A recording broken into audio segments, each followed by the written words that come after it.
Good morning. I love the theme of this year's stewardship campaign, Living Generously. I immediately thought about living generously as in thankful for all our blessings. There are so many. Living generously by giving back for all our blessings. I love life. I love sharing life with others. I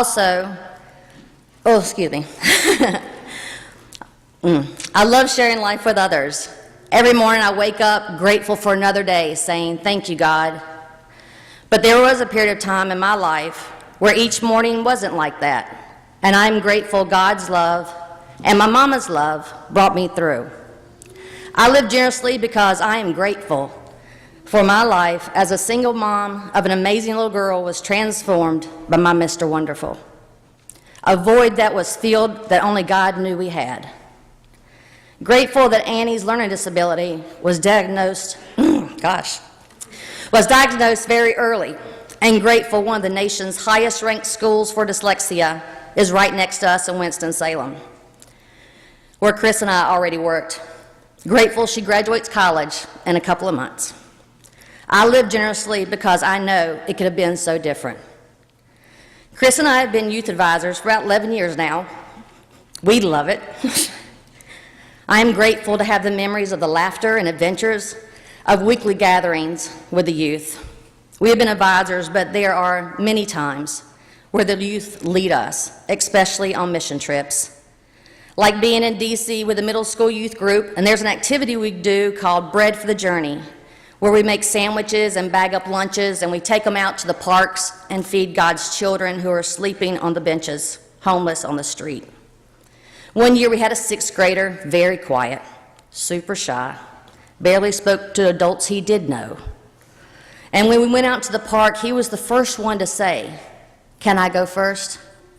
Can I go and share God's love with people I have no idea who they are?"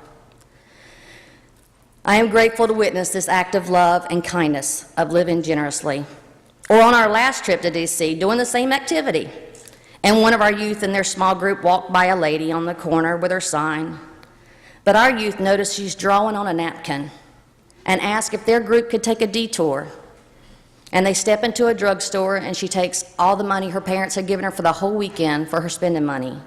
And she buys an artist's sketch pad and markers and takes them back to the lady on the corner. The woman was very thankful, and I am grateful for that memory of kindness, living generously. Each week, Ken blesses us with his benediction. Go in peace. Be a free people. Take up your ministry with courage. He tells us that. Take up your ministry with courage. I think he's translated it to more layman terms for us to go out and do God's work. And that's what we do when we take up our ministry with missions. If we were to take a poll today to get you to stand up and remain standing, if able, or you can raise your hand. If any of the following are applicable to you and your family. If you've ever participated in mission trips to Haiti, Peru, or Dominican Republic, or domestically with mission trips to Denver, Chicago, Atlanta, New York City, or Washington. If you've ever done mission trips to help in reconstruction after Hurricane Katrina, or the many hurricanes in Florida. Or locally, have you ever delivered mobile meals? Have you ever worked at Open Door Ministries, either cooking or serving the clients? If you've ever helped with Ward Street Mission or donated to ACTS, helping our city's homeless who live in the tent cities. If you've ever rang a bell for Salvation Army Kettle at Christmas. And this last one should cover pretty much everyone in here. If you've ever given our resident mission charity fundraiser and ticket seller, Mr. Gerald Payne, some money, including Crop Walk, Feast of Caring, Heifer Project, raffle tickets. And yes, Gerald, I promise I did pay you this morning.